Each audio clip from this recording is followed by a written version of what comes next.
Hello everyone. We will show you how to program H3 Plus communication module HTC320H. The Modbus address is on the top of the panel display. The maximum value is 99. On the left side is the setup of the tens, and on the right side the units. The baud rate is adjustable from 4,800 to 38,400 bauds. We can have an even parity, an odd parity, or no parity at all. Finally, the termination resistor, 120 ohms, is mandatory for Modbus devices. Step 1 is the setup of the Modbus address. Let's program a Modbus address of 31 for instance.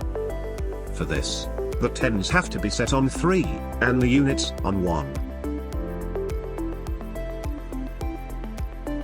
Who can do the same to set the baud rate to 19,200 bauds, step 2, and to program an even parity, step 3.